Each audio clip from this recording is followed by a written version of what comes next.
I mean, these are massive questions, and I think risk for the mining sector is expanding like the universe. And I think the current tenor of geopolitical tensions, like all of this critical minerals drive, right? What we're seeing is an enormous opportunity for miners for maybe the next 18 to 24 months based on sort of the US election cycles, right? And that's all being driven by defense spending. It's being driven by supply chain resiliency, which we saw how fragile that was during the pandemic.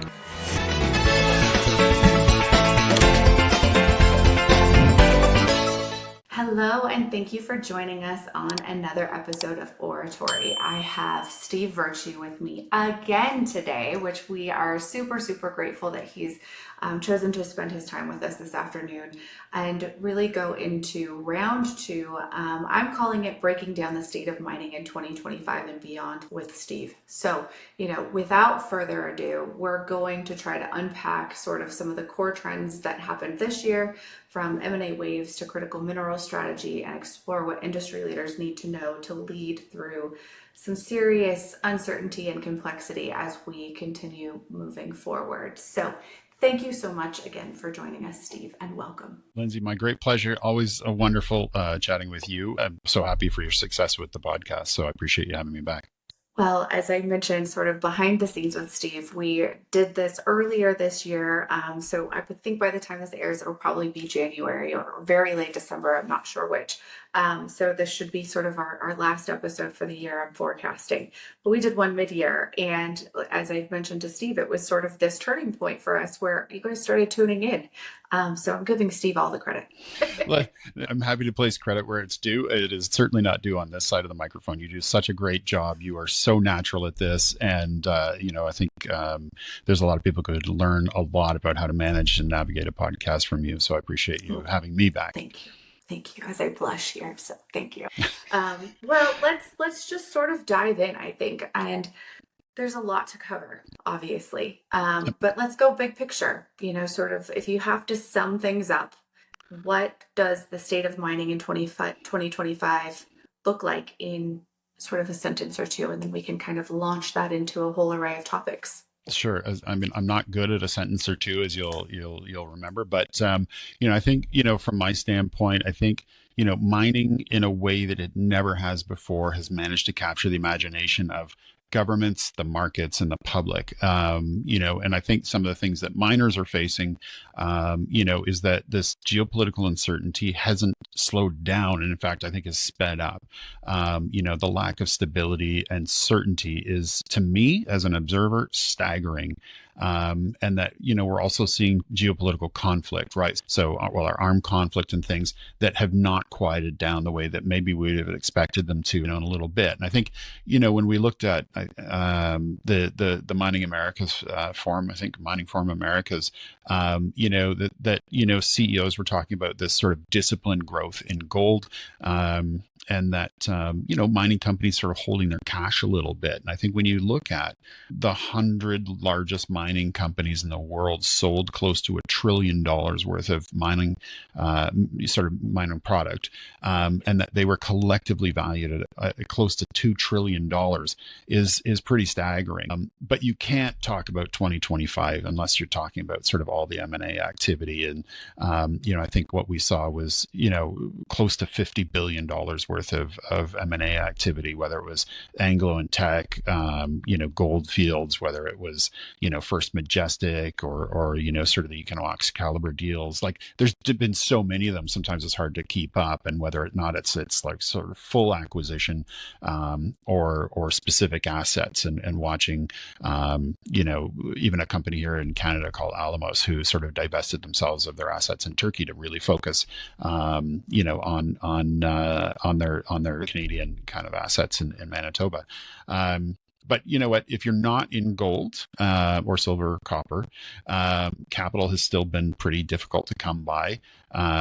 I think, and we'll talk about this, will be a recurring theme. Projects are still taking far too long to get built.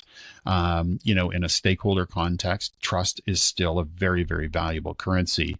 And I think, uncertainty remains a significant issue. And so for mining companies and executives actively managing risk is certainly, something that's got to be sort of, right on the table. And, also the thing that we need to recognize, it's a conversation I think that needs to be had, is that, what we're seeing is, there's just increased cost. Like, sure, I mean, I think the gold price today was 4,100 an ounce, or just thereabouts. And it's costing more, right? They're hard, the deposits are harder to get to, they're harder to process, and there's more external costs, in terms of stakeholder consultation. From that standpoint, I would say that those are kind of the top line issues for me. Again, not a couple of sentences, but more of a couple of paragraphs. And I think it just is sort of the last thing. I think what we're also missing here, and it's not been a part of the conversation to the same degree, is that the issue isn't the deposits or the resources, it's the refining, right? And where are the refineries, and are we going to build some? And I think in our last conversation, if I remember, I'd had some colleagues that were down in Washington and having, executive level conversations with your federal administration, and they were talking about trying to build a refinery in 18 months, right? When these things take sometimes years, if not decades. And so, for me, that's kind of as top line as we can go there. Okay. And there's so much in that. So we'll dive into some. I'm like, let me keep it straight. As I sit here trying to jot down some notes so I can stay focused. There's so much to unpack from that. And it's interesting because, to me, I agree with you.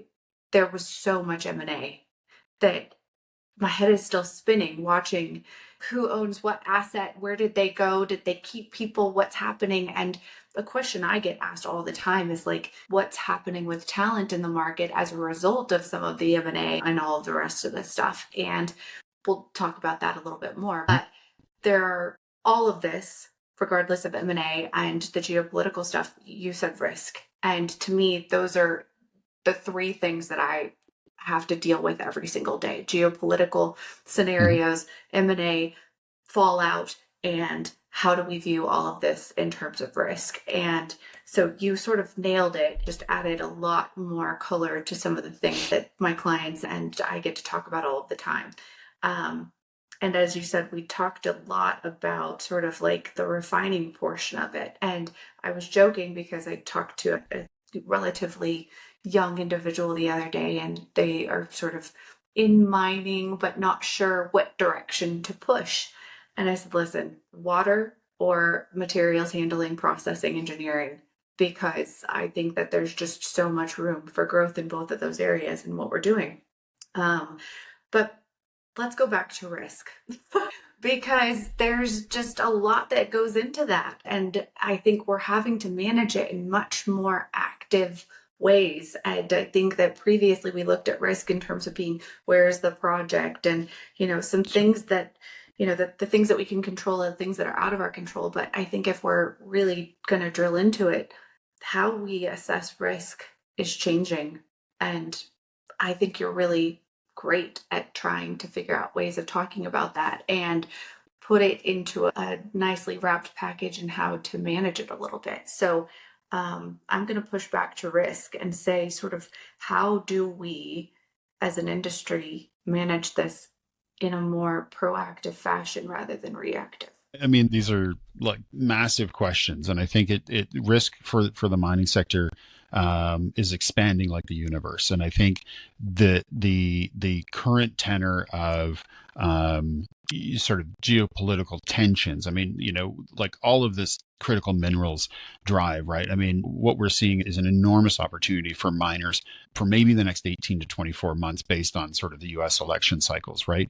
And that's all being driven by defense spending. It's being driven by supply chain resiliency, which we saw how fragile that was during the pandemic. What we're seeing outside of our kind of projects and sort of our typical stakeholder sort of matrix is that these geopolitical realities are really coming home to roost in a way that the mining sector, I think, has been not particularly well prepared for over the decades, and hasn't had to, right? Because we've been hidden off in the darkest corners of the world doing our good work and bring our product to market, and that's the risks sort of internal, as opposed to now where the vast majority of risk is in many respects external. And then we're seeing kind of where we are with the market, right? So if you're a gold player right now, it's life is great. But that's not to say it's easy. And I think we'll probably talk a little bit more about that. And I think, when we look at risk, though, is that you have this sort of weird triangulation of risk based on, are you the mine owner operator? Are you an elected official, or are you a senior official in government, right? Because the risk for each of those is enormously different. And, we've heard tremendous amounts of noise around the globe, right? Whether we can speak specifically here to sort of North America, but elected officials who have hitched their political success and failing to mining and getting more out of resources. And when I talk to companies, whether it's here in Ontario or across Canada or in the US or wherever they are, they're like, yeah, it's all great. We have all this support.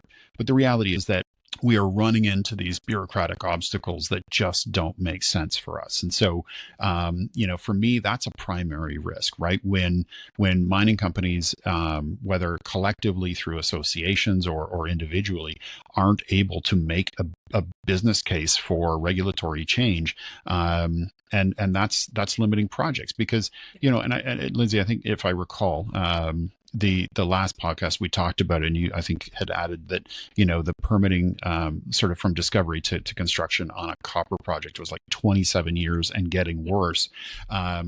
And so what's going to happen is that people, as investors, don't want to wait a generation for the return, right? They don't want to have to wait for this project to come to fruition, maybe not based on all these external variables. And so maybe a decade ago, people were dumping all their resources into like marijuana stocks, or they were going into Bitcoin or Bitcoin or whatever it is. And so it's really looking at where is this massive amount of capital going to come from? And in spite of all the great kind of ideas and good wishes that political leaders and market leaders bring to the table, is it really getting project built? And I think the answer is maybe not. Well, I agree with that. And but there are also, I mean, I always go back to this, but we're struggling to build the teams to build the projects, even if they're permitted and they've got a green light, right? Finding people to do the work in some cases is very, very difficult. And so that's also a risk, right? The human capital aspect of this is enormous, right? I think, I looked at a document that I got from the Canadian Mining Industry Human Resource Council, and, of the engineering students that we have in Canada, less than 1% of them are in a mining related discipline. And so, we're looking at enormous gaps between, the 50 plus workforce who maintains and operates, and the under and trying to get them in. And I think, and I've had these conversations with sort of senior HR leaders in the industry who, I've sort of said, maybe it's an opportunity for you to look outside of mining to get the expertise that you need. And I think that there's still some resistance and hesitancy to say, mining is very specific. Mining requires a different sort of ideology. But, I think of like how much has been made in terms of advancements with things like procurement or risk management or other things where people were coming from banks, other manufacturing trades. And I think, that's where the thinking maybe needs to turn to. I think we've seen a lot in terms of innovation. Innovation has come use of AI, use of kind of different technologies, but it's come out of necessity because we just don't have the skilled labor workforce. I mean, I will tell you that if in Canada, based on some of the ambitions that we have to sort of reach our full potential, we're looking at a deficit of 250,000 sort of skilled and professionals in the mining industry by 2034. Yeah. Now I've seen that statistic as well. And, our numbers are not great here either. We're releasing, I don't know, something like 300 and something students out of mining engineering related scenarios out of mining schools a year, and facing far more than that retiring out. So big gaps. I can't help but also say that that's a risk factor, right? Because with this M&A activity that we're seeing, specifically at a site level, it's one thing for it to happen at corporate. that's a very different population typically than individuals that are at remote sites, and how those companies are managing the reduction in force and reshuffling really critical to those Yeah, individuals remaining in mining and remaining favorable to those organizations should they choose to bring them back when they yeah, sort of say like, okay, now we've figured out what we're doing, and this is the local work pool, and yeah, do would you be willing to come back? And sometimes that answer is no. Sometimes we scare them off forever. And so just adding a dimension of risk, that one more a bit internal than external, but sort of moving into some of these other areas, mhm, just to kind of, again, go from a high level scenario, from where you sit and looking at the most significant developments in the first portion of this year, so first 3 quarters or so, politically, economically, or mhm. socially, sort of what do you think is making the most impact? Uh, well, I mean, China. I think China is an enormous um, um, issue, Yeah, to be, I guess, gentle with that, yeah, for people all over the world, for governments, for market leaders. Like the World Bank is looking for, how do we support development all over the world, right? Canadian miners, American miners, Australian miners, everybody's looking for ways in which we can build capacity, yeah, because the end state of critical minerals all laying, and it's like 90% of critical mineral processing is done by China, is an enormous problem for the yeah, world. yeah, So the sector, I think, really has become sort of this geopolitical barometer, that is so essential to energy transition and digital expansion and defense and security, which we talked about earlier. And it's burdened by these tightening supply chains and the concentration of risk.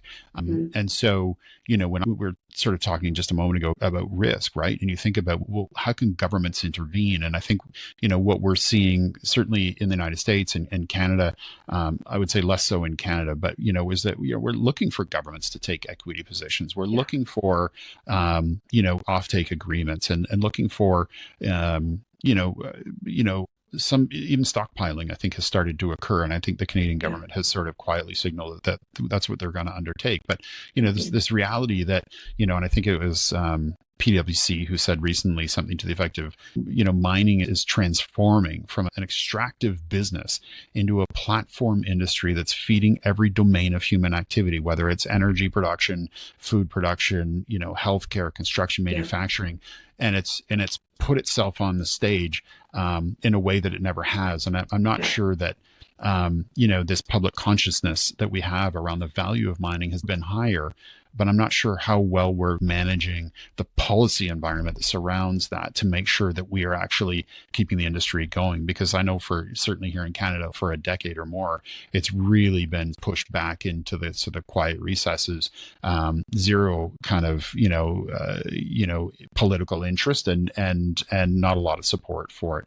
And so the real story, I think, is that value in motion piece, right? The capital, the technology, the political influence is shifting, I think, faster than the industry's ability to adapt to it. I sort of jotted down a note that said the conversation arrows policy equals limiting factor. And Yeah. I couldn't agree more, because I think that while we've all been riled up inside the industry talking about all of this for a long time, we finally now have the ears of policymakers and government because of China, I think, primarily. Mhm. And it's really important to figure out better ways of communicating our value proposition to outsiders. And I say outsiders in a way that we exist in sort of a funnel in mining from my perspective. And Mhm. we haven't told the story of what we do well outside of that. And so now we've got sort of this opportunity to, for lack of a better word, not fuck it up.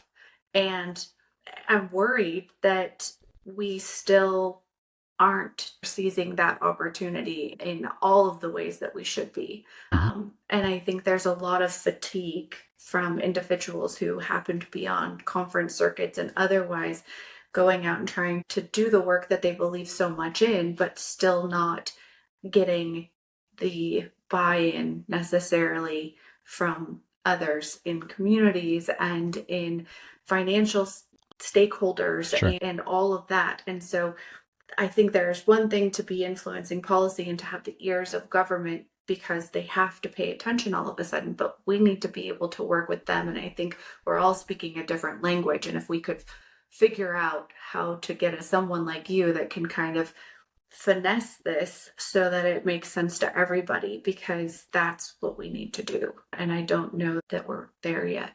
Well, I mean, that's very generous. Thank you, and very kind of you to say. I think, um, I think it's sort of sitting at the table, metaphorically, and saying, there's somebody who's thinking very high level, very strategic, and then there's the rest of us sitting around the table thinking very operationally.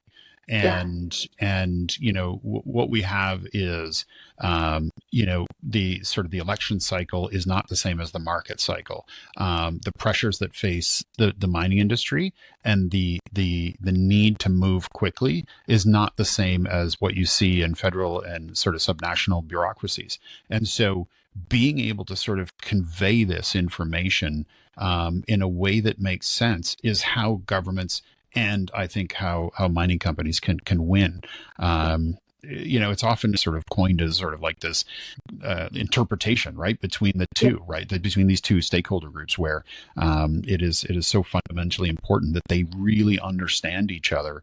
And then there's this, as we talked about before, right, this expanding group of external stakeholders who also not only have different languages and the lexicon of how they understand things, um, but they're at different levels of understanding and different levels of education and different Yeah. levels of kind of willingness to hear these messages. And I think that being able to sort of have a message, and I don't know if I talked about this last time, but when it was with Yamana, this need to sort of convey information to different audiences other than just sort of production ounces and are we on target or off, and are we going to sort of send out a dividend, like that's important, but so is the good work being done in the communities, so is the trust that we are building with stakeholders, and how do we present that information. And that's sort of like the magic word is figuring out how to build trust, right? And I think that, you know, conveying the value proposition, because as you said earlier, mining really does touch all of the areas of modern life and we need it. And we haven't done an adequate job of telling that story. We tell stories about when there's a mine collapse. We tell stories about when there's a fatality. We tell stories about how we fix that. We don't tell stories about how we go in when there's a forest fire and help people get out or fight fires. We don't tell the stories about how we left water cleaner than when we got there. We don't tell Mhm. stories about how we potentially utilize local workforces and educate them and get them to have something that's more sustainable after we're there. Mhm. And all of those are major wins for what we do in mining.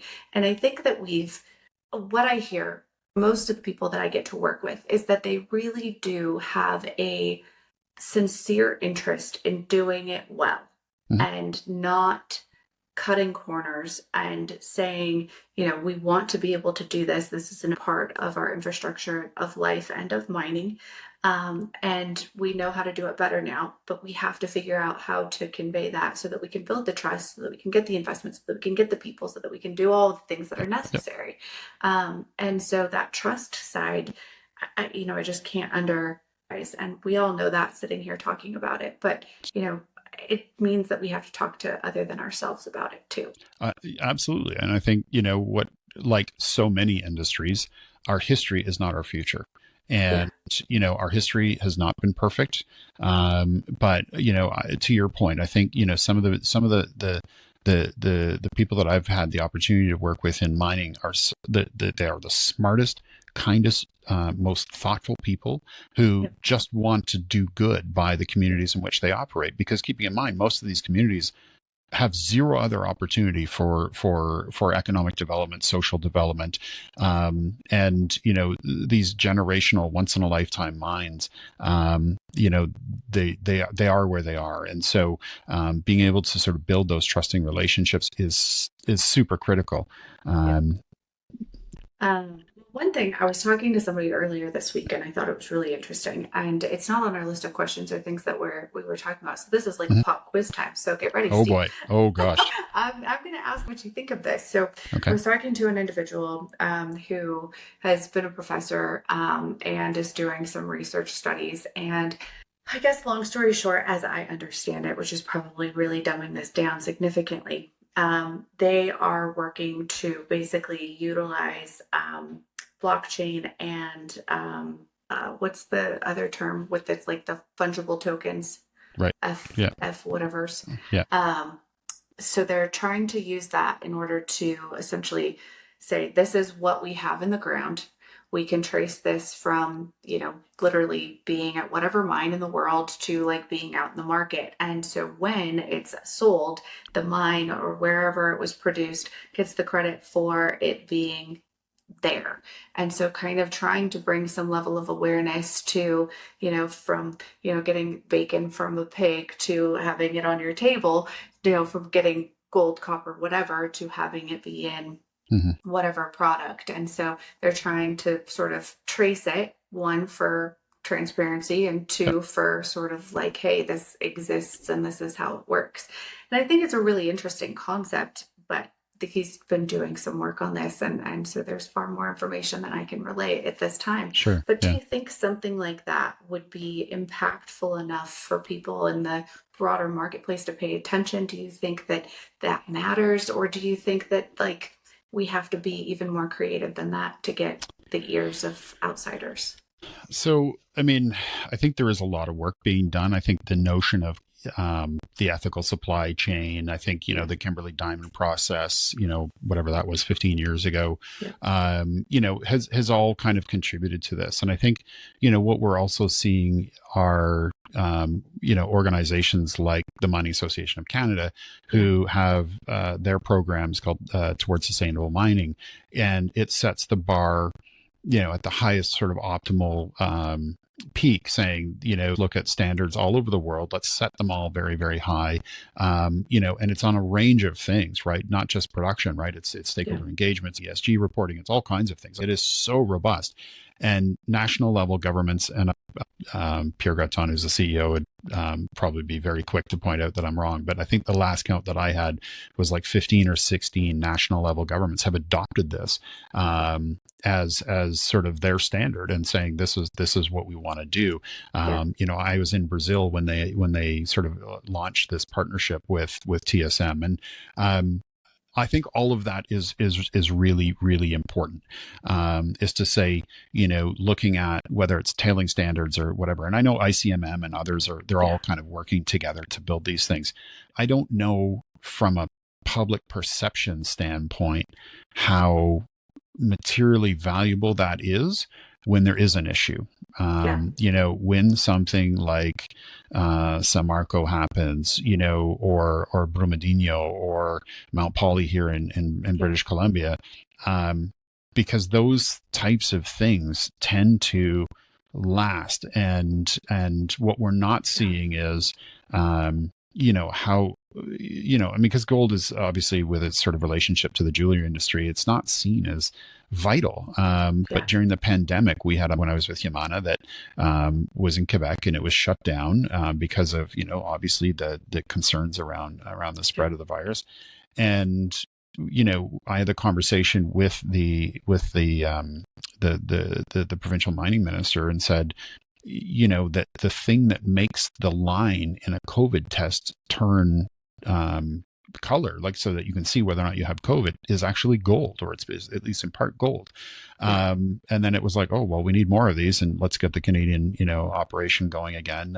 And so I think it's understanding now on a different scale that yeah, some of these standards, especially as the expanded stakeholder network has sort of awoken, is yeah, that meeting the standard maybe not enough anymore. yeah. And I think that's also part of the conversation we need to have.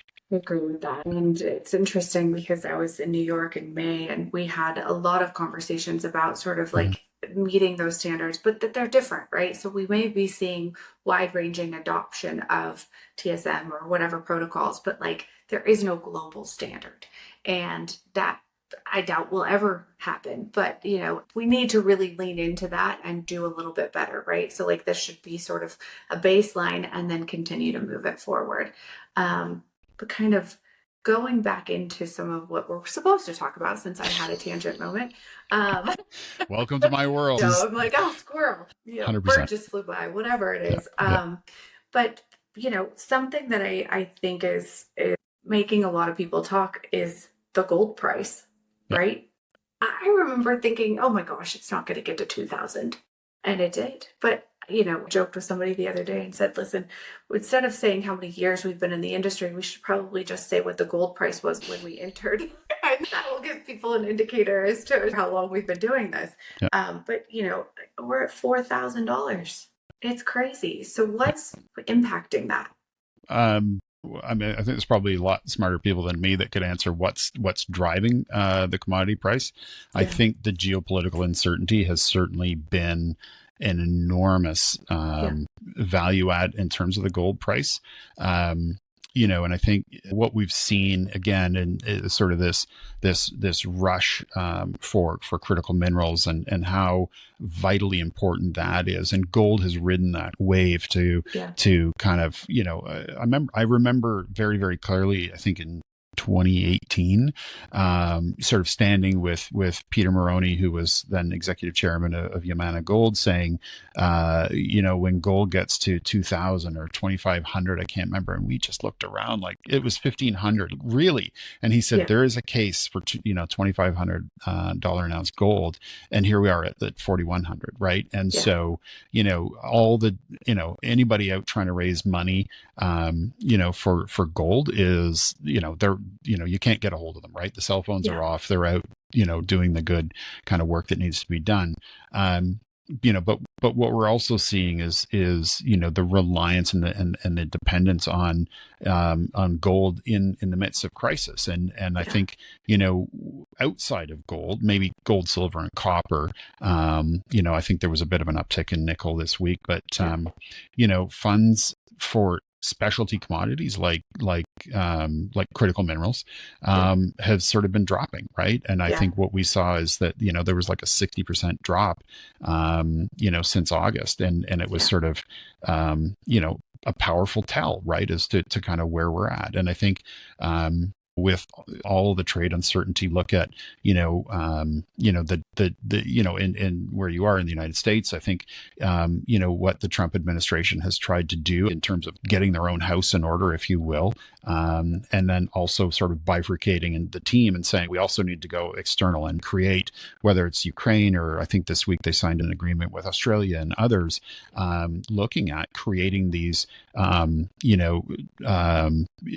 sort of Team Americas, right, where we're going to sign all these deals and make sure that we can secure this, because I think you looked at sort of domestic policy, you looked at the Fast 41s are aggressively fast tracking projects, and we're trying to do the same here. We might talk about that in a bit. But it's, sort of this rapid permitting, like building on the deregulation. So to try and instill some greater sort of investor confidence, and to get product to market faster. How your, federal government shutdown, I mean, that's sort of, congealed I don't know, it's like $1.7 trillion worth of funding. And so how is that going to impact permitting and investor confidence and, 2 million or something federal employees who've kind of been furloughed. And I think that it's been a challenge. I think the domestic environment, I think that the U.S. administration has gone through and sort of burned the previous Biden administration's processes to the ground. And I think that that's really been the tone, but also like externally, we sit and we watch, your ambassador to Canada, Pete Hoekstra, who, has been particularly critical of Canada. And I think, in terms of where we are as a trading partner and the impact that has, I mean, obviously we have a number of like tremendous sort of gold assets. But, in neither country right now, we're not getting this stuff out of the ground. And when, as I think I said earlier, right, like China controls 90% of the global output on rare earth processing. And, how is the United States going to decouple themselves from that? I think, from data was 2020 to 2023, I think like 70% of the US was dependent on China for 70% of the imports of all rare earths. And, I think there was a report I read last week that said, Goldman Sachs said that just a 10% um, disruption to the production of those that are sort of dependent on these like minerals would create like $150 billion disruption in the U.S. economy. And I think all these nations are looking at that, and gold is just sort of floated through saying all this disruption is great for the gold price. And anybody with a project is out trying to raise capital, and I think we're seeing that, but it's not necessarily delivering value across the full spectrum of the mineral sort of spectrum. And certainly, I think that seeing that decline in pricing in the critical minerals market has been interesting to watch, because we've had such a press here in the US to help, as you said, with the Fast 41 and other things, to sort of short circuit some of that time span from discovery to production, because we need it. And, we've hit on it a few times now, in terms of refining or getting it processed, that it's happening through China. And, I think we've just put that somewhere else, out of sight, out of mind. It doesn't mean that we're not having that process happen, right? And so sort of onshoring some of the processing capabilities would be a whole nother consideration that I think would be interesting to see. And I've worked with a lot of really interesting, innovative technology companies that really are processing companies, right? And so we're seeing all of these crop up, which is fascinating. We're going to need far more than that in terms of what our capacity will look like if we get some of these things brought up to speed under the Fast 41, and if we don't want to get it into China from a processing side. But watching sort of things move around in terms of the critical minerals pricing, is not helpful for the cause ultimately, because they still need to raise a whole lot of money to get these things moving forward. And so that's been a little bit discouraging. And we've heard a lot of people sort of, pretending like they've got a crystal ball, just as we do sometimes, and say, we think that we'll have more influence from oil and gas companies, specifically in lithium, and, out of necessity, and to get some of these things under production. And that would be really interesting to see, right? We saw sort of oil and gas decouple from mining back in the 80s. And, just as we were talking about in terms of labor pool, I think out of a funding scenario and from a labor pool standpoint, it would be interesting to see that kind of come back into play, even though, there are differences between the two. I think that, being still extractive, perhaps that's another area for us to be thinking in. Yeah, absolutely. And I think, when I look at kind of the public opinion data here in Canada, 2/3 of Canadians believe that the federal government priority should be on creating more mining activity that will both diversify and strengthen the Canadian economy. More people than ever before support mining in Canada exceeds 80%. It's the highest it's ever been, sort of in recent years, and the public opinion firms that track this stuff. But more people see the benefit of mining, and that believe that mining companies conduct themselves responsibly, both domestically and abroad. And I think, from a, Canadian kind of pride standpoint, Canada at one point, I don't think this is the case anymore, but we had more mining companies listed on our Toronto Stock Exchange and then a venture exchange than all other countries combined.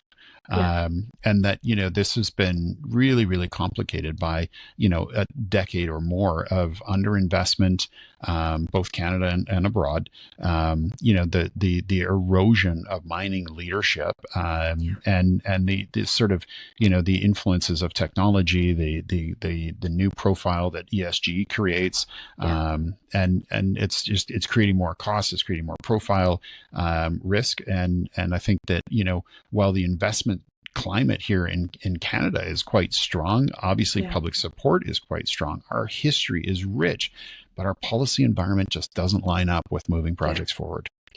And hopefully we see that change, right? I mean, we absolutely need it to. And I think you started talking a little bit about sort of how we're sort of accelerating some trade deals also out of necessity and creating some more alliances, Mhm. US, Canada, but US, Australia this week, which was just sort of announced and Yep. I find quite encouraging. I was talking to an Australian yesterday who, sort of went over that. But, in terms of looking at these trade deals specifically on critical minerals, how do you think that's going to shape up in terms of like the global supply chain and like how we're posturing Canada specifically so that they can Mhm. perhaps influence that policy or anything else moving forward? Yeah, I mean, the geopolitical landscape is sort of being redrawn around, are you kind of with China or are you not? And, Yeah. are you going to fall under the kind of the US umbrella and all that comes with that? And I think,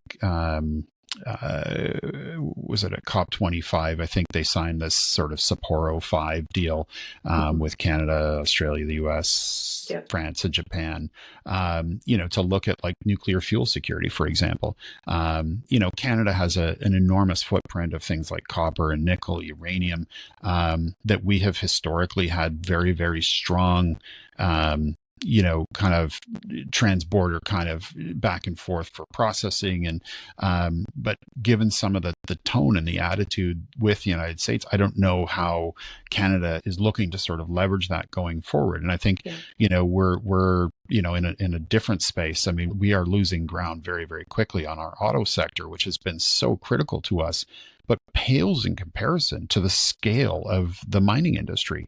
Yeah. And so perhaps there's some leverage there. But I think really what President Trump has done is redefine what free trade means. Yeah. And, I've seen like, every week there's a new tariff and then it's gone and then it's here and then it's not. But it's created a seismic shift in Yeah. thinking around certainly resource policy, but also around trade policy very Yeah. specifically. And I think, I was in a boardroom up in Ottawa, listening to sort of our senior trade negotiators talk about what was our strategy with the United States. And then I came back 3 months later and it was completely different. Yeah. That they would never have contemplated, for example, doing a bilateral deal with Mexico. Almost 3 months to the day, they signed a bilateral trade agreement with Mexico. And so, you know, I think, what we're seeing is like this, just sort of going back to kind of where you started the question, right? Like I said, there's this gold fever going on. Yeah. And that also comes with some significant, risks, right? And so Yeah. where the United States, where Canada has sort of done offtakes or made actual investments in production companies, Yeah. what we're seeing, I think already in 2025, I mean, there's a couple months left, so who knows, is sort of this idea that, there's also companies like Burkina Faso and Mali and Niger and Russia who have nationalized assets. Yeah. And so it does create, this, enormous risk profile. I think we saw, companies that divested during the pandemic and after Russia invaded Ukraine, um, divesting themselves of Russian assets or Yeah. looking through Africa and really trying to weigh the pros and cons of where they're operating. But obviously record gold prices in Yeah. 2025 have really made these assets more attractive for state control. And I think that's something that we also need to be mindful of. Yeah, absolutely. And, when I think of that, it's always interesting because I feel like going back to early days in my career in mining, we'd worked with a client and essentially they were preparing to hand off the mine to the local government, Mhm. right? And so they were getting out of that and we had to help bring somebody in to help facilitate a little bit of that during that time frame. And I hadn't seen there was a dearth of that happening for years and years. And now all of a sudden I think we're seeing that sort of accelerate again. And I hadn't actually thought as much as you have about it. And so I appreciate your kind of pointing that out a bit more clearly, because it does make perfect sense that that would be happening at this time frame. Well, and the other thing I think, if I can add, Lindsay, is that it also spurs um, local entrepreneurs, let's put it that Yeah. way, right? And that artisanal mines then start taking off, right? And we Yeah. talked a little bit earlier about kind of that reputational piece and, in broader sense, sort of that sort of public persona. And so often what we hear is, artisanal mines who are not following local rules and regulations. They don't have permits. They're just out there Yeah. digging. And people die, and they use arsenic, and they use all kinds of things in ways Right. that are not meant to. And, they're not being responsible. And I think that Yeah. then we all kind of, as miners, get sort of tired with that same kind of flavor. It's really, really challenging for, Yeah. the big mining company to go in and say, but these guys are creating problems. They're dumping in the river. They're like, Yeah. whatever it is. Yeah. And to say, well, but how are you contributing? And again, those are the stories that need to get told, not just Yeah. to the markets here in North America, but also to the local and domestic economy down there. Well, absolutely. And I think that brings up a really good point, right? It's sort of like if we figure out how to work well together and tell that story, then perhaps there's government support in any of those operating environments to work together with the mining companies to say this is for the greater good of our country, of the resource, and beyond that. And so I think that that's a really important thought to put out there. Um, I do want to talk about the Ipsos analysis that we talked about behind the scenes. And so the analysis showed how the geopolitical tension is affecting sort of workplace sentiment Mm-hmm. broadly, and Yeah. then what you're seeing in terms of how the global uncertainty is sort of filtering down into the workforce and executive mindset, because I think it's massive just from where I sit. But I'd love to hear more about the analysis on it. Sure. Well, I mean, I sort of my take on it was, similar to yours, right? Like these are challenges that, from an HR and staffing standpoint, people need to be contemplating, because they are, this is when the inside is out, the outside is in, Yeah, and we're still coming in pretty hot out of the pandemic. We're seeing, as we talked about earlier, tremendous amounts of global conflict, yeah, economic turmoil, and a lot of geopolitical uncertainty, and so that filters down, and political leaders are having to deal with these things, and it's a complex array of issues. yeah, But people, right, your employees are feeling this. And so Ipsos had done this analysis, and I think they did the same sort of survey across 43, 44, 45 countries. And there was this feeling by like 2/3 of adults in all of those countries that they were overwhelmed by the day-to-day things like their finances, or yeah, politics and war or recession, but their job and their housing situation, and kind of just getting by. yeah, And what we're seeing is sort of, like more than 2/3 of them were just able to sort of get by and focus on day to day because they didn't know what the future was going to bring, right? Which is not a very kind of long view of kind of their own ecosystem.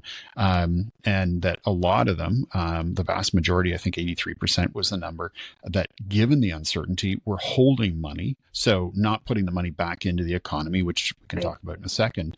And that 70% of them didn't believe that governments were prioritizing concerns of people like them, and that the decisions were being made by others, right? So feeling of helplessness, there was this feeling of kind of uncertainty, and I'm sure I'm not doing the Ipsos folks any justice by sort of skimming through it. But there was this piece that I took away from it that was like, 61 or 62% of people felt like, I really liked the way my country used to be, not the way it is now, right? So when you talk about, how is the electorate feeling that yeah, way, right? How is that creating volatility in political ecosystems, right? Polarizations between political parties, right? That we're not actually talking about substantive public policy that's going to move us forward. It's about retrenching. And you yeah, imagine the things how those kind of like generation old values in an environment like we're in right now, where technology obviously has a large part to play in it. But how is that going to impact something like immigration policy? And I don't know what the circumstance is in the United States, but here, we have kind of curtailed immigration to a degree. But we need immigration because we don't have enough skilled labor. And so there's this policy disconnect between, kind of, buying into kind of what the electorate is saying, and then you get sort of, sort of more extremes in public policy. And those are the kinds of things that governments are dealing with. But those things also work like really, really closely into the boardroom where, whether it's, an employee in accounting who's struggling and thinking, geez, I don't know how I'm going to pay the mortgage this month, because the cost profiles have gone up, the uncertainty is there. Maybe, your partner has lost their job or, like whatever it is. And so it is important, I think, for HR leaders in the mining space to be very, very mindful of this, especially because we operate all over the world, and that this is not unique to one country or another. This is kind of a global trend. And like you said, I mean, we're not that far out of, we sort of got our heads out of that and then dove right into all of this geopolitical uncertainty. And we talked the last time about how many elections have taken place this year. In my notes for what we still have to talk about, there's a lot more coming in 2026. And so thinking about how companies can positively affect some of their employees, right? I always try to go into problem solving mode when I hear things like this, and when you have these reports come out and there's just this sort of gray cloud looming overhead, and if people are not feeling good about things, the incidence for accidents goes up, they're distracted, other people can get hurt, etc. There's just so much other stuff that we have to consider from a human factor, because they're dealing with a lot, right? And so I think that companies, and we've talked a lot about that on our show, specifically in terms of mental health and psychological safety and building resilient teams, etc. But I think people are what makes all of this work. And so when they're really feeling uncertain about the broader geopolitical environment and their life generally, I think companies need to go into overdrive and start spending time and money and resources on investing in those people, so that they still have them to draw from, because this is when accidents happen, like I said, or burnout, or etc. And so that's sort of my personal opinion about some of that report. But, and take that for what it's worth. You're getting it for free today. So, it's super valuable. Well, but I think it's you're not wrong, right? I think that these new challenges, right? These external influences. I mean, that's not new. It's just the volume of them that I think that people are dealing with, and that it's not like a company t-shirt or a pizza day. Like, that's not going to resolve this. And it requires some new thinking and some new strategies for employees to kind of de-stress a little bit. And I think there were so many people, and certainly in Canada, I don't know what it was like in the US, but who really, really held on to the work from home piece, because it was so much more stress going into an office, not being in the office, but literally the commute, right? And so, the employers were holding on for dear life, saying, no, we've got to get back, we've got to get back, we've got to be back.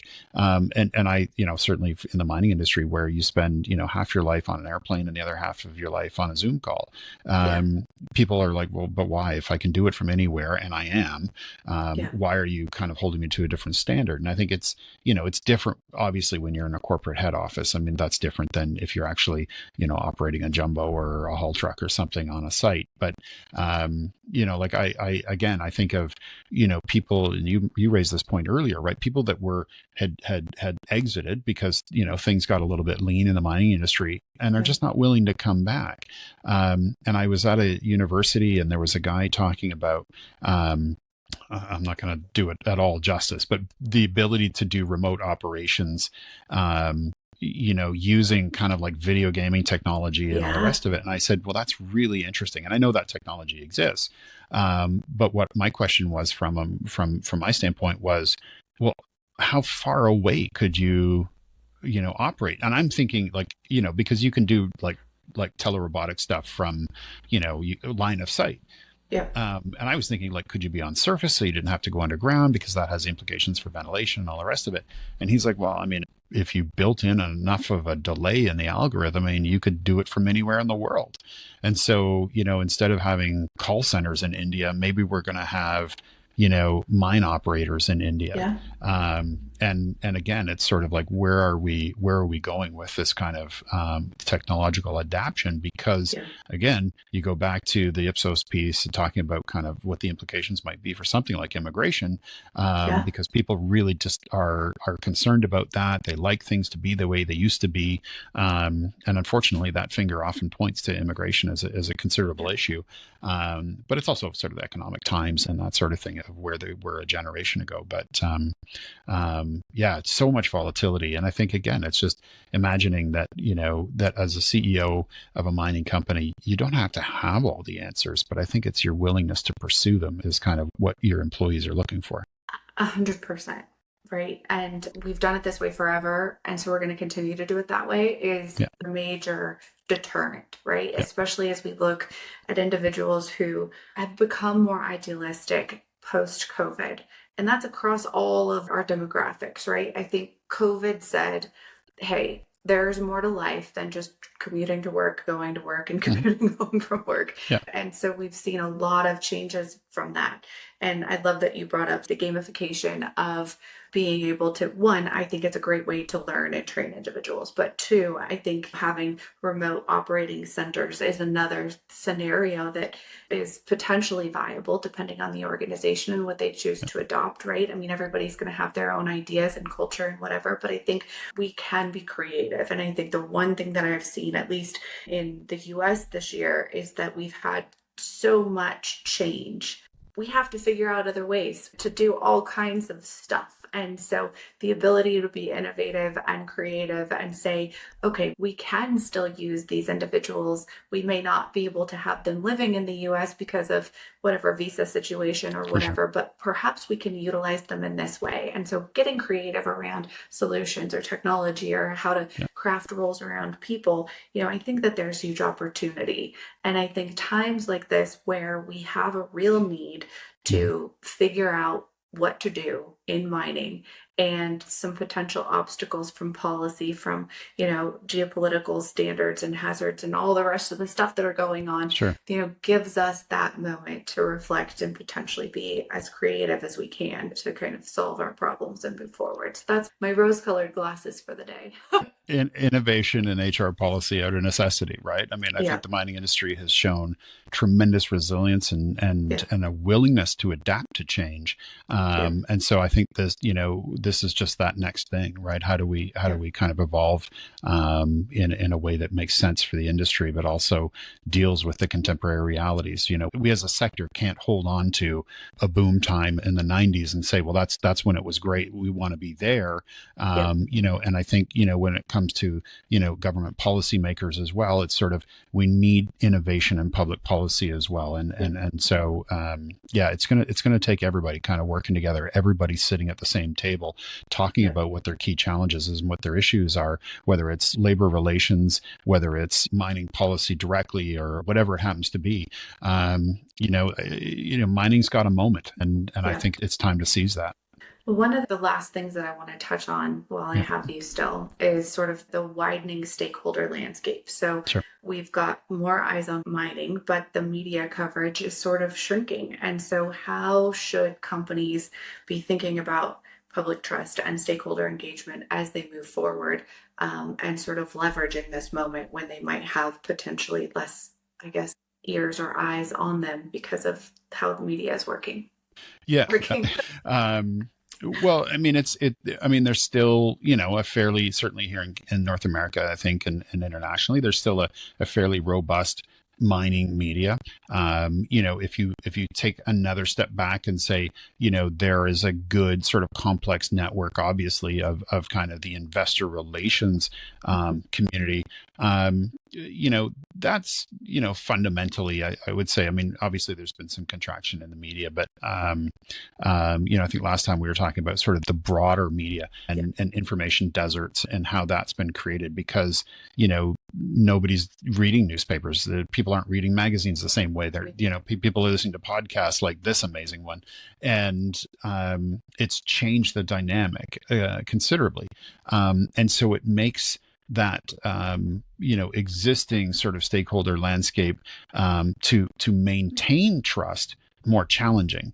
Yeah. But again, as technology has been sort of very influential in expanding, the influence of stakeholders on the other side of the world on a project, and the ability to mobilize around ideas and sort of ideology to say, well, mining's no good, so let's create, opposition to a project for somebody who's 10,000 kilometers away. This is a really significant issue, and I think it has created, a very, almost laser-like focus on some projects.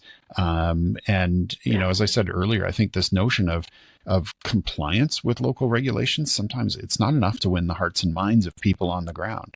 Yeah, I can agree with that. And we see it often, right? And so when I have companies come to us and say, hey, the first thing we need to do is figure out what the local community look like. And we're Mhm. working with one behind the scenes and in a very, very remote location. And they said, look, this is the society that values X, Y, and Z. We've done these Mhm. reports. We figured that part out. So we Mhm. need the next leader to sort of echo that, to almost look like that and feel Sure. like that, but with some mining experience. And it's so valuable when people will take the time to say, like, this is what we have to do it exceedingly well. These are the minimum standards.